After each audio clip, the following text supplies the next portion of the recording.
Assalamualaikum warahmatullahi wabarakatuh. Halo semuanya, kami dari kelompok 8 dengan saya Nur Fitrianti, NIM-nya 19121134 dan anggota-anggota saya. Saya Adiodatus Bastian Letom dengan NIM 19121130. Saya Rizky Safara Zulfa dengan NIM 19121127. Salam, saya Fatimah, NIM saya 19121166. Oke, kali ini kita akan membahas hasil final project kita, yaitu pembuatan web. Jadi tema web kita itu adalah marketplace, yang temanya yaitu fashion shop, yang diberi nama tuku-tuku. Tuku itu dalam bahasa artinya beli. Tuku-tuku adalah sebuah marketplace yang hanya menjual fashion. Itu ada 3 kategori, yaitu fashion wanita, fashion pria, dan fashion anak. Untuk pembagian pekerjaan, maksudnya desk job dari masing-masing, saya sebagai back end dan juga eksekutor, lalu Adiodatus untuk bagian front end, Fatimah sebagai bagian database, dan juga Zulfa untuk bagian login, registrasi, dan logout. Oke, untuk persiapan pembuatan webnya akan dilanjutkan oleh Syafara. Hal yang perlu disiapkan yaitu untuk pembuatan web sendiri sebagai admin 2 dari Start Bootstrap, untuk template web, beberapa template dari Bootstrap, kode Igniter 3, Sublime, XMPP, foto produk dari Zalora, icon dari font Awesome, icon header dari Google, dan di-convert menggunakan favicon.io, gambar slider dari flashimage.com. Ya, selanjutnya bisa dijelaskan oleh Deo. Oke, baik. Di sini saya akan menjelaskan mengenai front end dari web yang telah kami buat. Nah, untuk langkah-langkah yang kami buat untuk membuat front end, jadi hal pertama yang kami lakukan adalah mendownload Igniter 3 dan SB Admin 2, lalu diekstrak. Nah, setelah diekstrak, kami memindahkan file code Igniter 3 itu di folder XAMPP.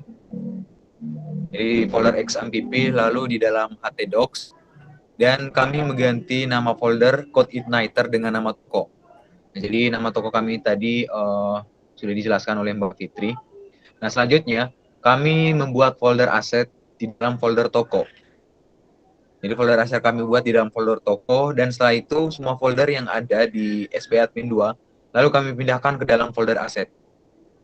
Setelahnya konfigurasi web, kami tidak lupa untuk konfigurasi web di toko, lalu /config, dan berada di dalam folder config.php agar webnya bisa muncul.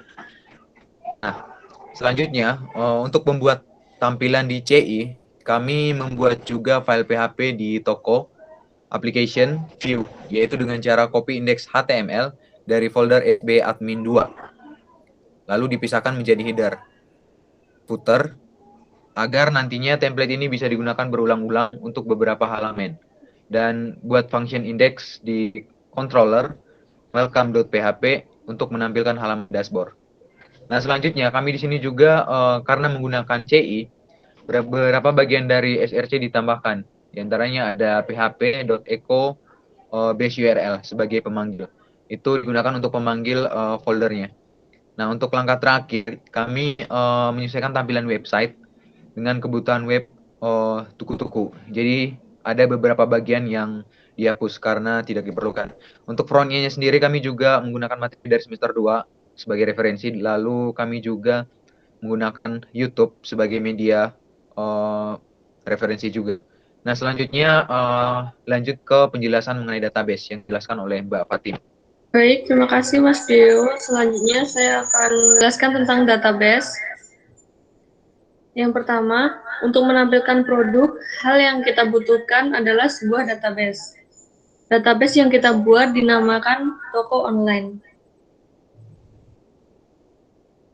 Lalu, buat tabel dengan nama tabel barang dengan field berikut. Jangan lupa buat folder upload di dalam folder toko untuk menyimpan gambar produk. Lalu isikan beberapa data agar bisa ditampilkan di halaman dashboard user.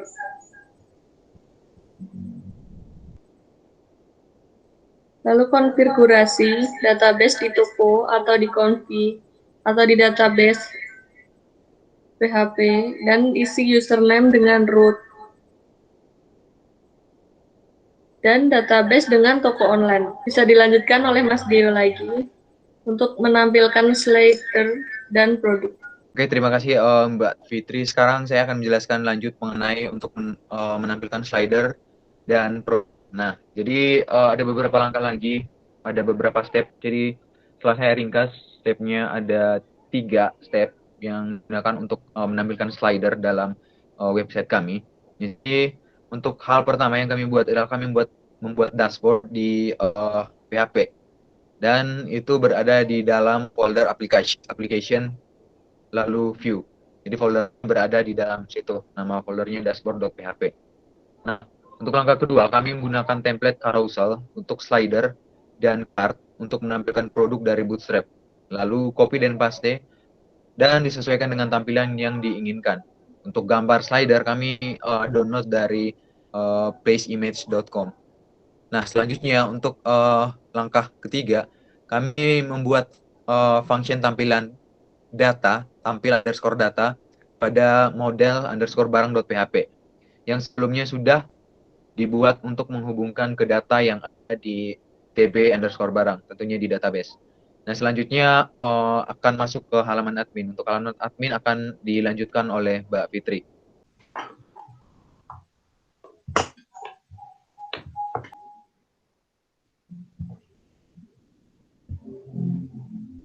Untuk di halaman admin itu template-nya sama kayak di web halaman user, tapi di sini bedanya cuma ada data barang dan invoice. Di data barang itu kita bisa tambah barang, edit barang, hapus barang. Itu nama lainnya CRUD ya. Coba kita tambah barang dulu. Terus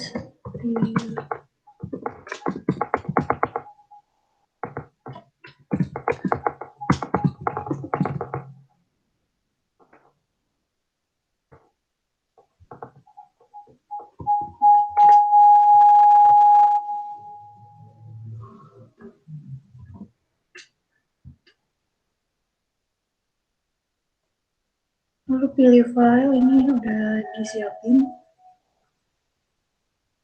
Ambil dari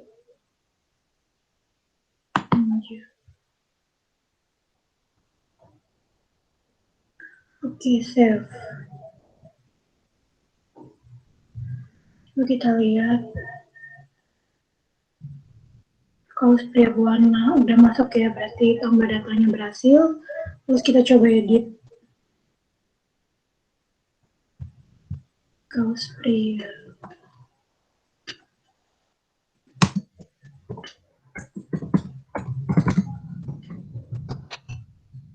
Harganya juga kita ganti jadi 200.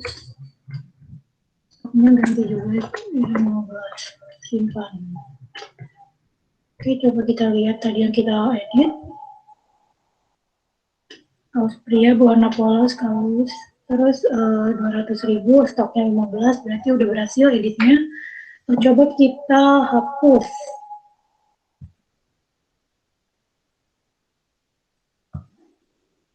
Oke, tadi kita hapus nomor 32 dan udah dihapus tadi. Berarti hapus, edit, dan tambah produk itu sudah berhasil. Di sini untuk hapus data, update data, edit barang itu udah diatur di model dan juga controller.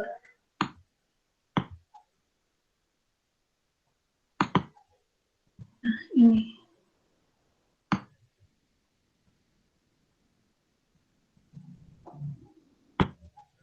Oke, lanjut ke bagian invoice. Invoice ini adalah data dari para pemesan. Saat pesanan sudah selesai, nanti datanya akan masuk ke sini. Dan ini data ini akan tersimpan pada database TB invoice.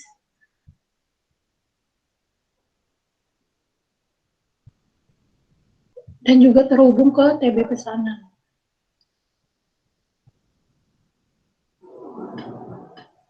Coba kita lihat detailnya.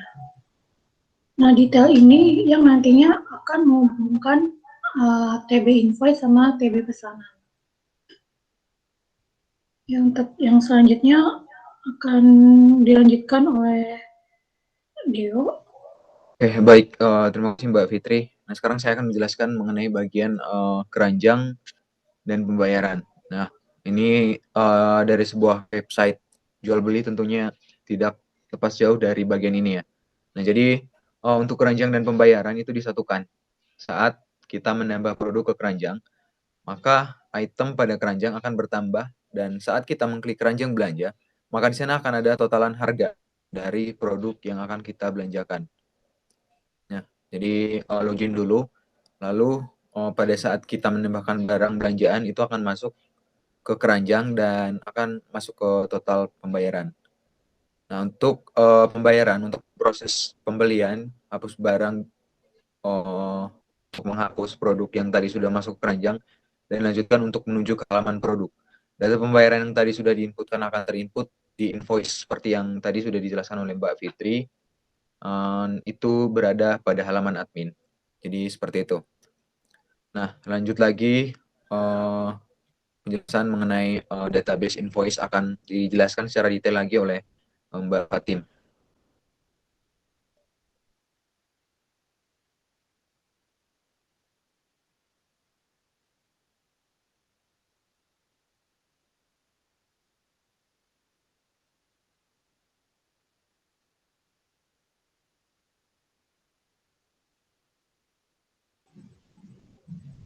Untuk selanjutnya, saya akan menjelaskan tentang database invoice.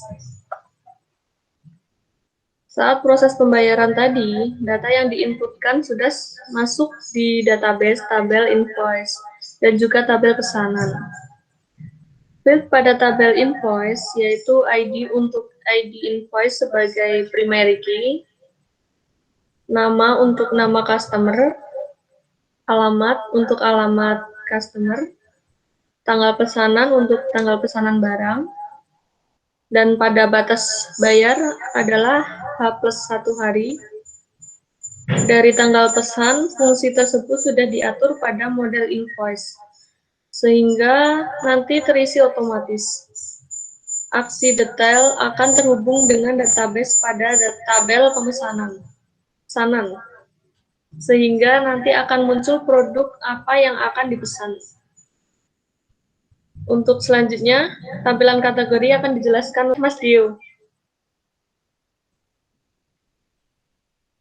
Oke, di sini saya akan menjelaskan mengenai tampilan kategori. Nah, untuk tampilan kategori sendiri, ya, di sini itu menggunakan tampilan yang sama pada dashboard.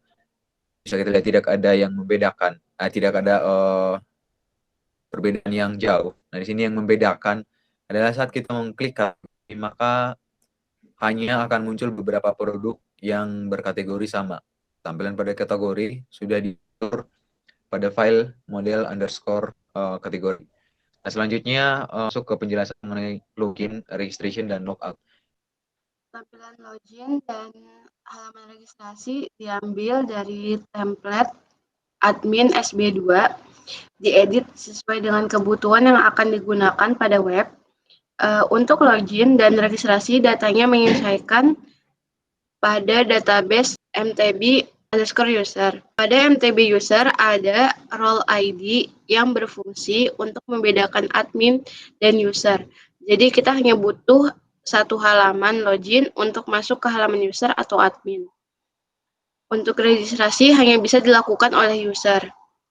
Setelah masuk ke halaman user, user baru bisa membeli produk. Halaman user juga bisa diakses tanpa perlu login, tetapi untuk halaman admin wajib login terlebih dahulu. Berikut akan dibawakan oleh proses login oleh Mbak Fitri. Oke, untuk proses loginnya, Kita coba untuk login user. Ini kita coba yang nggak terdaftar dulu.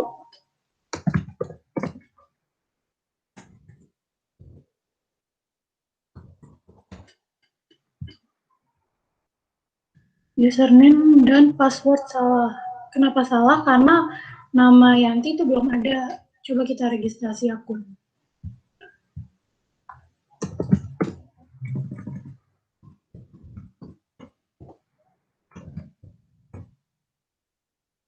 Di bagian password ini harus sama. Kalau misalnya nggak sama, itu akan ada tampilan peringatan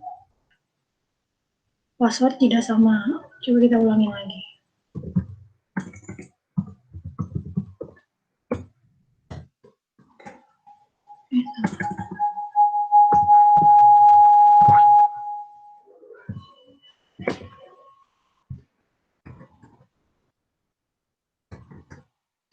Daftar.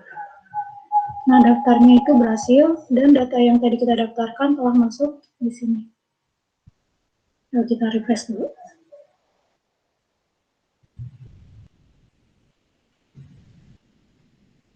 Nah, udah masuk ya. Ini role ID 2 untuk user, 1 buat admin. Untuk kita coba masuk.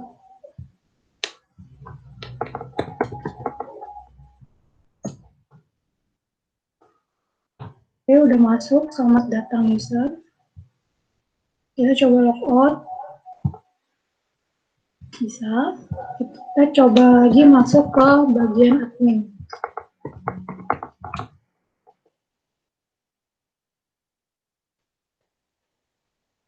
Oke, bekerja ya.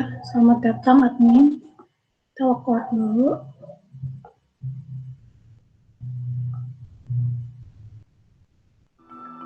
Nah, berikut demo dari form login dan juga registrasi. Sekian presentasi dari kelompok kami. Kurang lebihnya mohon maaf. Wassalamualaikum warahmatullahi wabarakatuh.